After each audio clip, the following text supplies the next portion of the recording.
Morbi police દ્વારા ફરી એકવાર જે હિસ્ટ્રી શીટર છે તેના વિરુદ્ધ બુલડોઝર કાર્યવાહી કરવામાં આવી છે, જેની વિગત મુજબ જોઈએ તો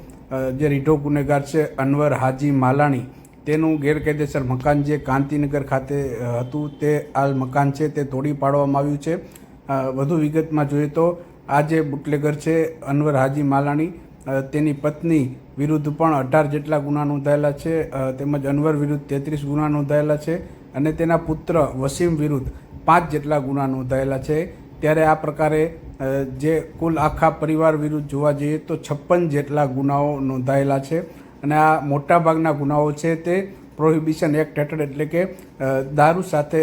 સંકળાયેલા હતા. ત્યારે હાલ જે Morbi city B division police દ્વારા મામલતદારની ટીમને સાથે રાખીને આ જે બુટલેગર છે તેનું ગેરકાયદેસર મકાન છે તે તોડી પાડવામાં આવ્યું છે, જે આપ વિડીયો જોઈ રહ્યા છો મોરબી મિરર પર. અને ભૂતકાળમાં પણ મોરબી પોલીસ દ્વારા આ પ્રકારની કડક કાર્યવાહી કરવામાં આવી છે, ત્યારે ગુનેગારોમાં પણ ખોફ જોવા મળી રહ્યો છે.